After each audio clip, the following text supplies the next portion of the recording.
Going through the loss of a soulmate is a heartbreak I wouldn't wish upon anyone, not even those I least admire. My name is Amy, and the sorrow of losing my husband came just 3 years after our vows. Our life together was blissful. I had left my job owing to a high-risk pregnancy, eager to welcome our baby girl. However, destiny had cruel plans. My husband was diagnosed with cancer at its terminal stage, battling bravely for 4 months before succumbing to the disease. During his fight, we moved in with my in-laws, Carol and William, who offered their support as best as they could. Despite solely caring for my husband, I was thankful for their willingness to shelter us when affording our place became impossible. After my husband's passing, I hoped for continued emotional support from them, a hope that proved naively optimistic. The warmth they once offered turned cold immediately following the funeral. Carol and William began to demean both me and my unborn child, viewing us as burdens. I reassured them of my plans to secure employment and contribute financially, but my pleas fell on deaf ears. Money wasn't their issue, with all expenses covered by my sister-in-law, Angela, who was well employed. Yet my in-laws remained unmoved, insisting I was unwelcoming and underserving of their assistance. William starkly reminded me of my changed status in their eyes, suggesting my connection to them died with their son. In desperation, I pleaded for just a few more days' shelter, especially considering my precarious pregnancy. What followed was a chilling suggestion from my father-in-law, hinting at abortion as the solution, a stance shockingly unchallenged by Carol. Their hostility peaked when they deceitfully took me to an abortion clinic under the guise of a health checkup. Realizing their intentions, I protested vehemently and left. Returning to their house was an ordeal, but it underscored the dire need to forge a new path for myself and my unborn daughter, away from the toxic environment my in-laws created. Overwhelmed with grief and shock, I was beside myself with tears, reeling from Carol and William's insistence on terminating my pregnancy. Upon their return, they were furious, questioning why I had fled the clinic. They demanded an abortion, dismissing my pleas and my right to choose, coldly stating they had no intention of supporting me or my unborn child now that their son was gone. I tried to remind them of the family ties, that the baby I carried was their grandchild, but my words fell on deaf ears. Their ultimatum was harsh and clear: either I leave or get an abortion. The reality of their rejection hit me hard, especially so soon after my husband's passing. Carol forcibly escorted me out, ignoring my protests and the danger their actions posed to my pregnancy. Outnumbered and concerned for my baby's well-being, I was left with no choice but to exit. Standing on their porch, I was in despair, realizing I had nowhere to go and no financial support. I reminded them of the financial sacrifices I had made, believing we were family, only to be met with indifference. They denied any familial bonds with me or the baby, explicitly stating they had no desire for a granddaughter, and accused me of attempting to manipulate them with the baby's existence. Their words were cruel, suggesting that without their support, our survival was inconsequential to them. These were among the last heartless words they directed at me before they shut their door, leaving me isolated and without even the necessities or my important documents. In that moment of abandonment, I faced the harsh reality of their complete rejection and indifference toward the life of their grandchild and me. In those moments, sitting on the porch enveloped in despair, I felt utterly shattered and powerless.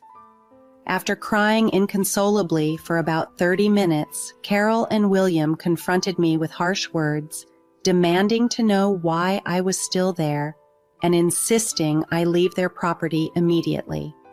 Their threat to call the police if I didn't vacate was the final push. I needed to understand they were serious.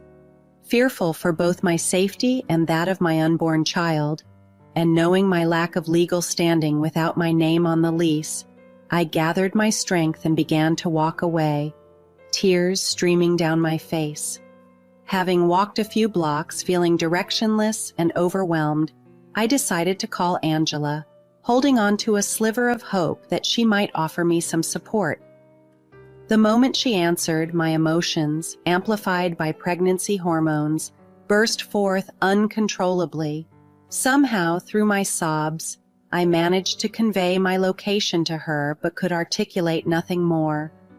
Angela, alarmed by my distress, quickly came to pick me up. Angela's home became a sanctuary in that storm. She soothed me, gently reminding me of the need to try and control my tears for the baby's sake.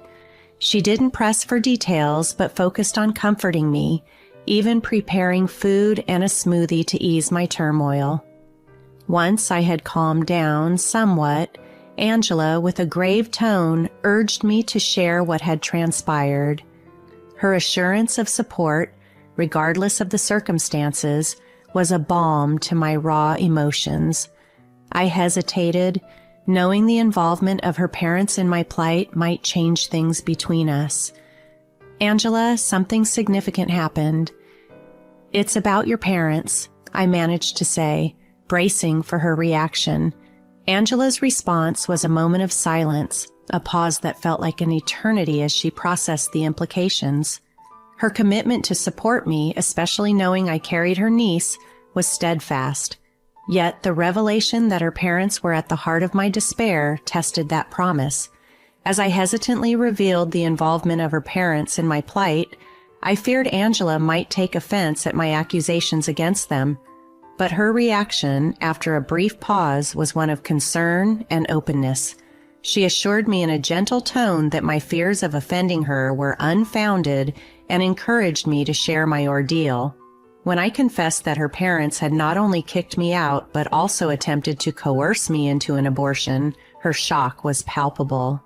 The revelation seemed almost unbelievable to her, a stark contrast to the image she held of her family. Angela's confusion deepened as I detailed the extent to which her parents had gone, including their drive to force an abortion upon me under the guise of a clinic visit, a plan thwarted only by the understanding staff at the clinic.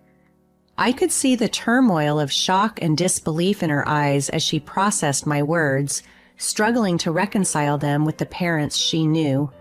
Her disbelief turned to horror as I explained their motive: fear of financial and caregiving responsibilities for my child and me. Despite my assurances of independence and my plans to find work, they remained unmoved. Angela's astonishment grew as I disclosed the financial deceit over my husband's supposed medical bills, a lie that stripped me of the last of my resources. Angela was adamant that no such debts existed. She had personally seen to her brother's expenses to ensure her parents weren't burdened financially. The realization that her parents had manipulated me into surrendering the little money left to me by my late husband hit me hard, renewing my tears. It was a cruel lesson in the depths of their greed and callousness, exploiting my vulnerability for their gain. Angela's silence was a testament to her shock and dismay at the actions of her parents, actions that betrayed not just me but the memory of their son. After allowing me the space to express my grief, Angela's response was one of empathy and apology, although the rapidity and severity of her parents' actions left her struggling to grasp the full extent of their betrayal. Her support at that moment was a sliver of kindness in the overwhelming darkness of my situation. "I haven't had the chance to tell you about the financial aspect of things." "Angela, please, you don't need to apologize," I said, overwhelmed by her generosity. "You've already done so much by covering the medical expenses. Without your help, I would have been submerged in a sea of debt." Angela's actions were the epitome of familial support, a stark contrast to her parents' selfishness. She admitted she always knew her parents prioritized their desires, but never imagined they would stoop so low as to deny me a temporary home until I could stand on my own. Angela's disbelief turned to determination as she insisted that I wasn't alone and vowed that her parents' actions wouldn't go unchallenged. Her resolve led her to confront them directly over the phone. She needed to hear their justification firsthand. Not that she doubted my story, but she wanted to gauge their response. During the call, Angela's straightforward questioning about their decision to eject me revealed their true colors. Their defense was weak, claiming no intention of harm, yet unable to explain their insistence on such a drastic action against their grandchild. Angela's anger was palpable as she pressed for an explanation, her parents' attempts at justification only serving to deepen the wound. Listening to them try to rationalize their actions was heartbreaking. Even faced with their daughter's outrage, William and Carol clung to their excuses, insisting on their right to a carefree retirement, undisturbed by the needs of their late son's family. Their claim of having already done enough by caring for their son in his final months laid bare their selfishness, viewing their sacrifices as sufficient reason to shun any further responsibility. Their words painted a clear picture. In their eyes, their comfort in retirement outweighed the needs of their grandchild and me. This chilling revelation underscored their willingness to abandon the family for the sake of their ease, a stance that Angela vehemently opposed, her loyalty and support offering a glimmer of hope amidst the bleakness of their rejection. Hearing Carol and William's words was like a blow to my already fragile state. They were adamant about pushing Angela to abandon me, painting a dire picture of me as a burden who would exploit her kindness to my advantage. Their harsh advice to Angela to leave me to fend for myself on the streets, suggesting it would bring me to my senses, was cruel beyond belief. Their words plunged me into despair, fearing for my future and that of my unborn child. But just as I felt the weight of hopelessness, Angela's response ignited a spark of hope.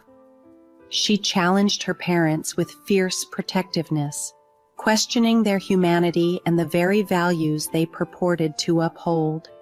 Angela reminded them of the financial support she had provided, which allowed them to retire comfortably, highlighting the irony in their claim of hard work.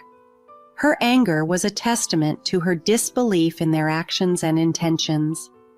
Carol and William's attempt to justify their stance by framing it as a financial safeguard for Angela, even suggesting they'd lie to cover up their demand for my expulsion, was met with Angela's unwavering rebuke. She declared her refusal to mimic their heartlessness, expressing her shock and disgust at their lack of empathy and familial duty.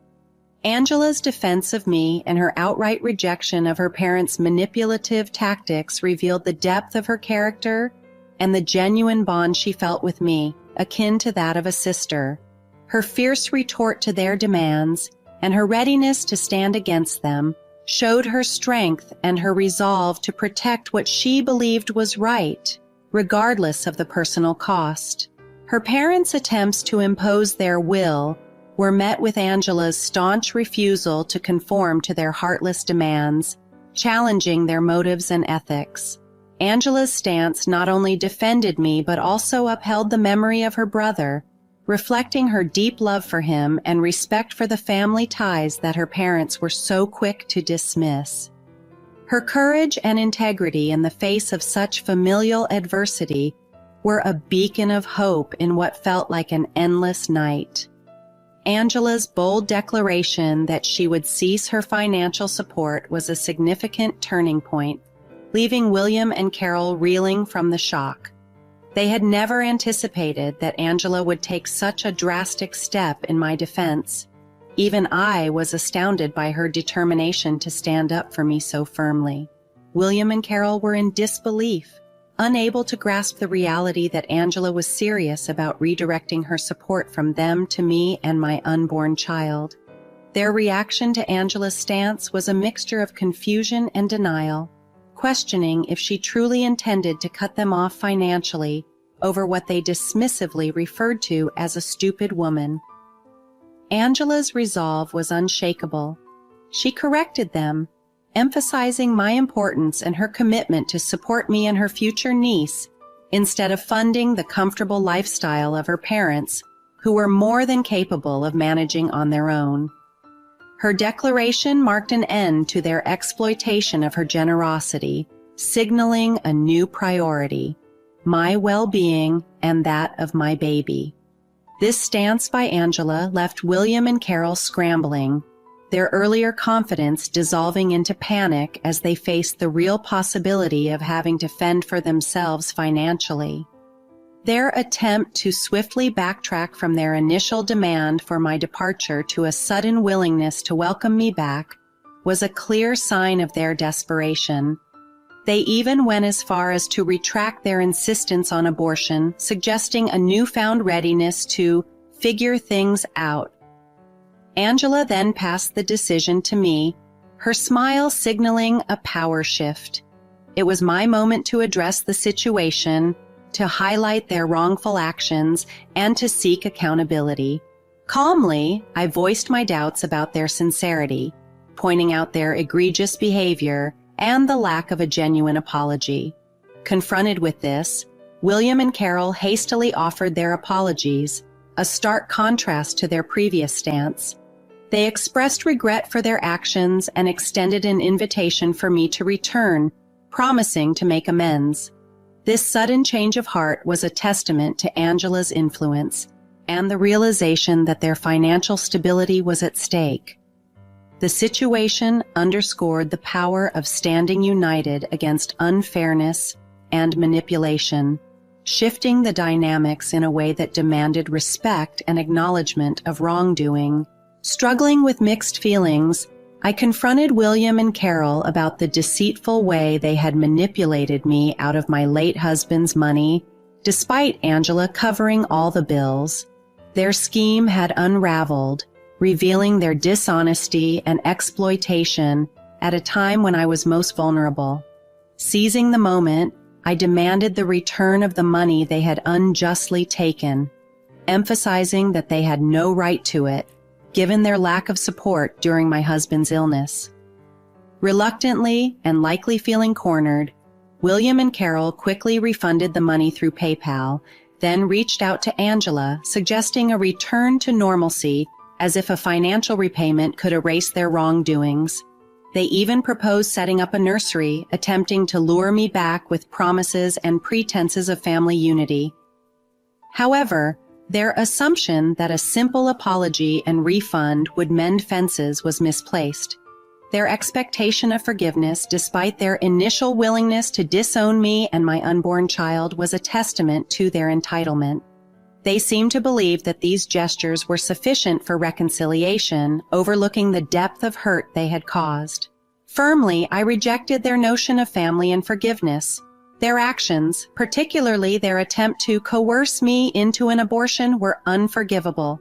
The audacity to suggest that my daughter would want them in her life after they had so clearly rejected her was appalling. I made it clear that my child did not need such grandparents, emphasizing that their initial rejection and subsequent superficial apologies could not undo the harm they had inflicted. Angela stood by me, reiterating my lack of forgiveness and reaffirming her decision to withdraw her financial support from them.